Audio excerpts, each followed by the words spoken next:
Hey everyone, welcome back to another video. और आज हम पढ़ेंगे अनड्यू इन्फ्लुएंस के बारे में इन अ कॉन्ट्रैक्ट। तो अनड्यू इन्फ्लुएंस पढ़ने से पहले let me just tell you that why are we studying about undue influence. तो फ्री कंसेंट जो होता है it's a very essential part of a contract. और फ्री कंसेंट जो है वो सेक्शन 14 में डिफाइंड है कि a consent is said to B free when it is not caused by coercion, जो कि हमने पिछली वीडियो में already in depth I have taught about this। उसके बाद we have undue influence। अब undue influence हमारा सेकेंड एलिमेंट है जिसके अंदर अगर आप किसी को undue influence करते हो तो वो कॉन्ट्रैक्ट, क्योंकि उस पर्सन का कंसेंट undue influence के अंडर प्राप्त हुआ है या फिर रिसीव हुआ है, तो that contract will not be a valid contract, क्योंकि undue influence जो है वो एक टेंटिंग एलिमेंट है इन द कॉन्ट्रैक्ट। अगर ये एलिमेंट प्रेजेंट होगा while somebody is giving their consent, so that contract will be voidable। okay, अब voidable होगा कि void होगा वो हम आगे पढ़ेंगे, voidable ही होगा most probably। तो that we'll study in undue influence। coercion I have already taught in a previous video, you can go check that out। अब चालू करते हैं undue influence के बारे में, which is in given in section 16। undue influence का मतलब क्या होता है? section 16 बोलता है कि a contract is said to be induced by undue influence। Undue influence के द्वारा एक कॉन्ट्रैक्ट जो है वो इंड्यूस्ड हो सकता है where the relationships subsisting between the parties are such that one of the party is in a position to dominate the will of the another। Influence का मतलब होता है प्रभाव। ओके, इन्फ्लुएंस का मतलब होता है प्रभाव। तो कब हम किसी भी कॉन्ट्रैक्ट को अनड्यू इन्फ्लुएंस के अंडर बना हुआ बोल सकते हैं? कब बोल सकते हैं हम? कि जहाँ पर सबसे पहली कंडीशन आती है रिलेशनशिप बिटवीन द पार्टीज़। मतलब कि अगर ए और बी हमारी दो पार्टीज़ हैं इन अ कॉन्ट्रैक्ट, ए ने ऑफर किया बी को, ठीक है, to sell his that he wants to sell his car to B for 4 lakh rupees. ठीक है, 4 लाख में वो चाहता है कि वो अपनी कार बेचे बी को। तो ये जो दो पार्टीज़ हैं, जब इनके बीच में एक ऐसा रिलेशनशिप है जिस रिलेशनशिप के वजह से एक पार्टी दूसरी पार्टी को पर इन्फ्लुएंस कर सकती है या फिर कोई प्रभाव डाल सकती है, तो this particular relationship is a pre requisite for undue influence. ठीक है, ये पहला रिलेशनशिप दोनों पार्टीज़ के बीच का, अगर ये पार्टीज़ अलग अलग हैं, अलग अलग इन द सेंस कि ए और बी का कोई लेना देना नहीं है, ठीक है, ए और बी टोटली ही अननोन लोग हैं और इनके बीच में कोई ऐसा रिलेशनशिप एग्जिस्ट नहीं कर रहा है जहाँ पे ए जो है वो बी को इन्फ्लुएंस कर सके या बी का जो कंसेंट है वो डोमिनेट कर सके, कंसेंट को डोमिनेट कर सके अपनी पोजीशन की वजह से। तो पहली बात अनड्यू इन्फ्लुएंस की स्टार्ट ही नहीं होगी। ठीक है, बिकॉज कोई रिलेशनशिप ही ऐसा एग्जिस्ट नहीं करता ए और बी के बीच में जहाँ पे ए अपनी पोजीशन का फ़ायदा उठा के बी से जो कंसेंट है इस कॉन्ट्रैक्ट के लिए that he wants to sell his car to B for 4 lakh rupees, इस कॉन्ट्रैक्ट के लिए जो है वो कंसेंट ले पाए। ओके, तो पहली प्री रेक्विजिट क्या होती है सबसे पहली अनड्यू इन्फ्लुएंस की, कि there must be some subsisting मतलब existing relationship between the parties. ठीक है, और वो रिलेशनशिप कैसा होना चाहिए ये भी बहुत ज़रूरी है कि वो रिलेशनशिप कैसा होना चाहिए कि जहाँ पे एक party, one of the parties जो है वो एक डोमिनेटिंग पोजीशन पे है, एक अथॉरिटेटिव पोजीशन पे है। मतलब कि दोनों पार्टीज में से एक के पास ज़्यादा पावर है, this is a powerful party. एक के पास ज़्यादा पावर है और दूसरे के पास उतनी पावर नहीं है, जहाँ पे ए जो है वो बड़ी पोजीशन में है देन बी। ठीक है, तो पहली बात तो अनड्यू इन्फ्लुएंस होने के लिए या फिर किसी कॉन्ट्रैक्ट को अनड्यू इन्फ्लुएंस के अंदर बनने के लिए दो चीज़ें इंपॉर्टेंट है। पहली चीज़, उन दोनों पार्टीज़ के बीच में एक एक सबसिस्टिंग रिलेशनशिप होना चाहिए। दूसरा, वो रिलेशनशिप कैसा होना चाहिए जहाँ पे एक पार्टी जो है वो दूसरी पार्टी को ईजिली डोमिनेट, अथॉरिटेटिव पोजीशन में हो, डोमिनेट कर पाए और उसकी बात मानने के लिए दूसरी पार्टी मजबूर हो जाए। Okay, so this is the prerequisites for undue influence. अब हम देखते हैं कि what does section 16 further says. It says a person is deemed to be in a position to dominate the will of the other. अब section 16 कुछ instances बता रहा है, कुछ केसेस बता रहा है कि किस केस में एक पर्सन जो है वो दूसरे की विल, दूसरे की इच्छा डोमिनेट कर सकता है, दूसरे की एक्शंस जो हैं वो डोमिनेट कर सकता है, क्या क्या ऐसी कंडीशंस हो सकती है, ठीक है, क्या क्या ऐसी पोजीशन हो सकती है। ओके, तो पहली पोजीशन है where he holds a real or apparent authority over the other or where he stands in a fiduciary relation with the other। अब सबसे पहली बात हो रही है जहाँ पे एक पर्सन, ठीक है, जहाँ पे एक पर्सन किसी रियल या एपरेंट अथॉरिटी होल्ड कर रहा हो ओवर दी अदर। रियल या एपरेंट अथॉरिटी कुछ भी हो सकती है, जैसे कि यहाँ पे हम ए की बात कर रहे हैं और यहाँ पे बी है, तो समझ लो ए जो है वो बी का ऑफिस में बॉस है, ठीक है, तो ये एक अथॉरिटी होल्ड कर रहा है किसके ऊपर, बी के ऊपर, है ना, ये एक अथॉरिटेटिव पोजीशन है। अगर हम कॉर्पोरेट वर्ल्ड में देखें तो अगर आपका कोई बॉस है या कोई सीईओ है किसी कंपनी का और आप उस कंपनी में एम्प्लॉय हो, तो it's very easy for the boss to manipulate you, it's very easy for the boss to actually control your actions. क्यों? क्योंकि वो एक अथॉरिटेटिव पोजीशन पे। तो पहली क्या है, रियल या एपरेंट अथॉरिटी। रियल मतलब एक्चुअल में वो बॉस है, एपरेंट मतलब कि जो कि सर्कमस्टांसेस से दिख सकता है, जो on the face of the it नहीं है, बट जो कि आप देख सकते हो कि इवन तो अगर ए बॉस नहीं होगा पर एक ऐसी पोजीशन पे है जो बी को जो है उसके एक्शंस को कंट्रोल कर पाए, तो उसको एपरेंट का मतलब, उसका मतलब होता है एपरेंट। ओके, तो सबसे पहली कंडीशन क्या है कि जहाँ पे एक पर्सन कोई भी रियल या एपरेंट अथॉरिटी होल्ड करता है ओवर दी अदर, तो पहली कंडीशन ये है। दूसरा क्या केस हो सकता है कि जहाँ पे somebody stands in a fiduciary relation with the other। अब fiduciary relation क्या होता है, fiduciary relationship होता है a relationship of trust and confidence। यहाँ पे मैंने लिखा हुआ है every relationship of trust and confidence is a fiduciary relation. अब वो कोई सा भी रिलेशन हो सकता है, ओके, जैसे कि आपके फ्रेंड और आपका एक फिड्यूशियरी रिलेशनशिप हो सकता है, आपके एडवोकेट का और आपका एक फिड्यूशियरी रिलेशन होता है। क्यों? क्योंकि आप उस एडवोकेट को ट्रस्ट करते हो, आप उस एडवोकेट पे अपना कॉन्फिडेंस रखे हुए हो कि वो मेरे लिए ही काम कर रहा है, वो मेरे लिए ही केस जिता के लेके आएगा। तो फिड्यूशियरी रिलेशनशिप बहुत टाइप के हो सकते हैं। I can just give you a lot of examples here. This is the book I am referring for contract. This is from Avtar Singh. यहाँ पे लिखा हुआ है, you can see here, देखो यहाँ पे it talks about fiduciary relation. So it includes relationship of solicitor client, trustee and trust, spiritual advisor and his devotee, doctor and patient, women and her confidential managing agent, parent or guardian and child, and creditor and debtor. The relationship of trust and confidence presents a very good opportunity to the person in whom the confidence is held to exploit it to his own use। जब आप किसी को trust करते हो, जब आप किसी को भरोसा करते हो, तो उस इंसान के पास बहुत बड़ी अपॉर्चुनिटी हो जाती है उस भरोसे का गलत इस्तेमाल करने की। तो जब किसी फिड्यूशियरी रिलेशनशिप में रहकर आपने अपना कंसेंट दे दिया किसी कॉन्ट्रैक्ट के लिए, वो फिड्यूशियरी रिलेशनशिप अगर ऐसी चीज़ है जिसमें आप इन्फ्लुएंस में आ गए, अगर आपका कोई भाई है या अगर आपका कोई फ्रेंड है, अगर वो आपको अपनी इमोशनल बातों में लेके आपसे कोई काम करवाता है, आपसे कोई कॉन्ट्रैक्ट साइन करवा रहा है, so that also comes under undue influence. क्यों? क्योंकि you are in a fiduciary relation with that person. और इस रिलेशन में जो है, इस रिलेशनशिप को हम ऐसे मानते हैं कि now the person is in the power to dominate the will of the another, ठीक है। तो now this becomes an undue influence upon the another, ठीक है। तो यहाँ पे फिड्यूशियरी रिलेशनशिप और पर्सनल रिलेशंस भी आ सकते हैं। ज़रूरी नहीं कोई आपका बॉस हो या कोई आपका हेड हो या आपसे बड़ी पोजीशन में हो तभी वो आपको मैनिपुलेट कर सकता है। Even people who are very close to you, okay, and who are in a fiduciary relation with you, they can also manipulate you, और उसको भी हम अनड्यू इन्फ्लुएंस बोल सकते हैं, ओके। उसके बाद a contract between persons so related is therefore voidable if the consent was obtained by abusing the confidence. Simple सी बात है, वॉइडेबल का मतलब होता है कि जब कोई पर्सन का कंसेंट अनड्यू इन्फ्लुएंस के अंडर लिया गया हो, ठीक है। ए जो है इसका बॉस है, बी जो एम्प्लॉय है, इसने इसको बोला कि इस कॉन्ट्रैक्ट को साइन करो वरना मैं जॉब से निकाल दूंगा। अनड्यू इन्फ्लुएंस के अंडर जो है वो कंसेंट लिया गया है, ओके। इसने एक कॉन्ट्रैक्ट को कंसेंट जो है अनड्यू इन्फ्लुएंस के अंडर दिया।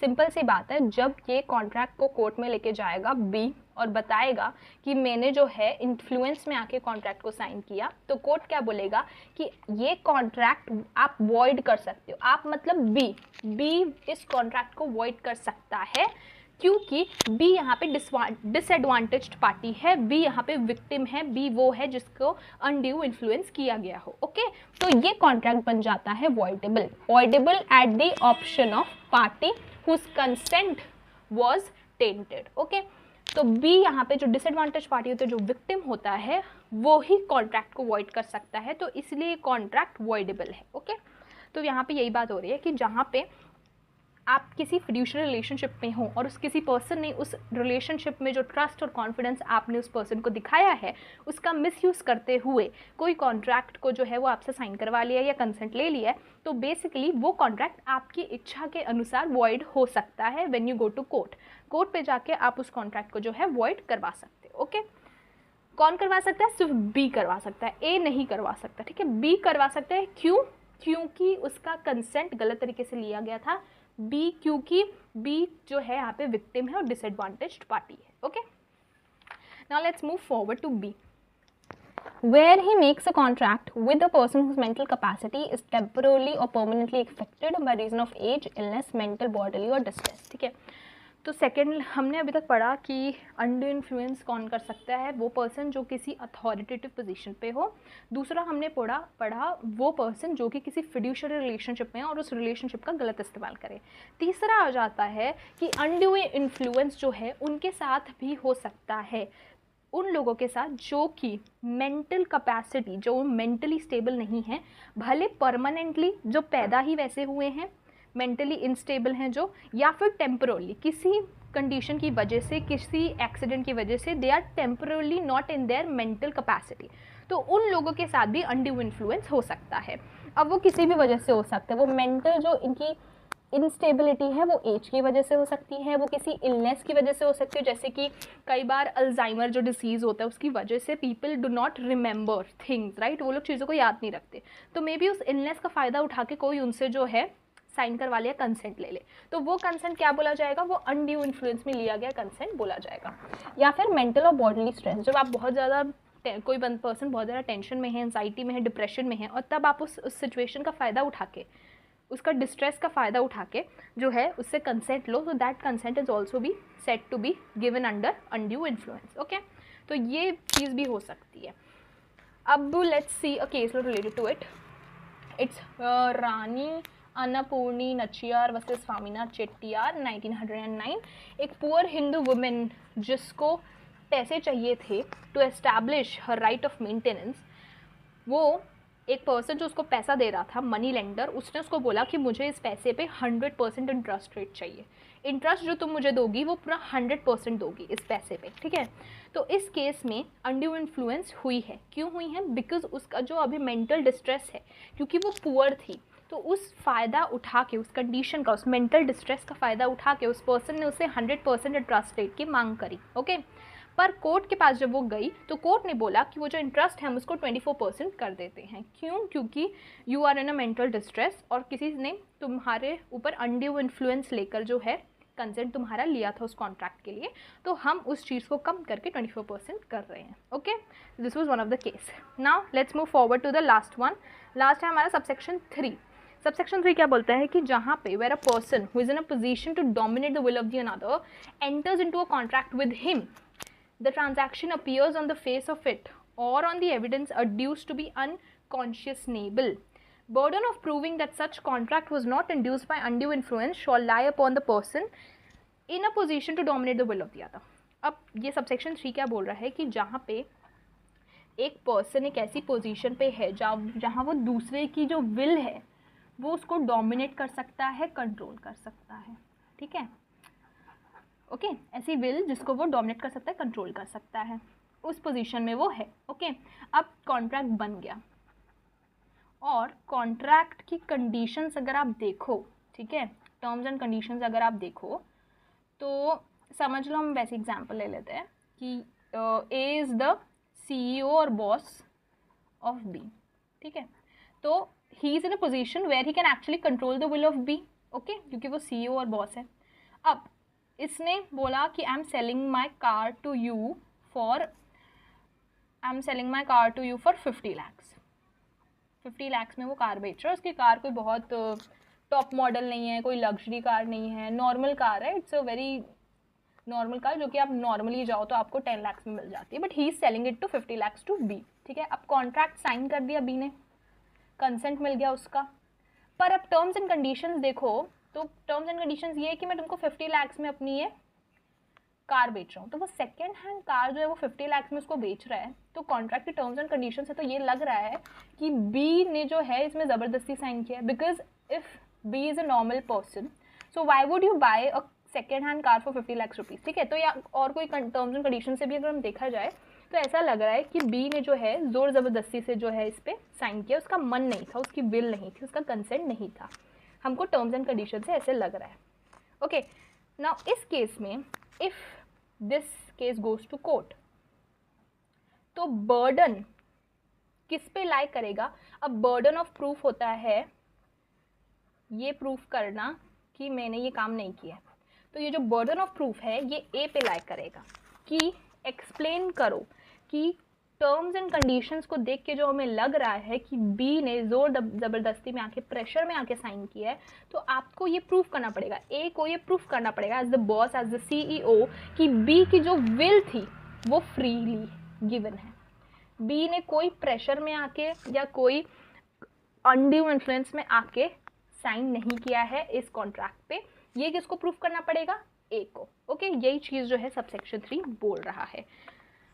द टर्म्स एंड कंडीशंस अनकॉन्शियसनेबल लग रही है। अनकॉन्शियसनेबल मतलब आप बी ने अनकॉन्शियसली या फिर बी ने अपना कंसाइंस ना यूज़ कर, कंसाइंस मतलब कि आपकी समझ ना यूज़ करके साइन किया है, ऐसा लग रहा है कॉन्ट्रैक्ट देख के, तो फिर बर्डन ऑफ प्रूफ किस पे लाई करेगा, उस पर्सन पे in a position to dominate the will of the other, उस पर्सन पे लाई करेगा who was in a position to dominate the will of the other। ठीक है, यही हमारा सबसेक्शन 3 बोलता है। तो this talks about the burden of proving.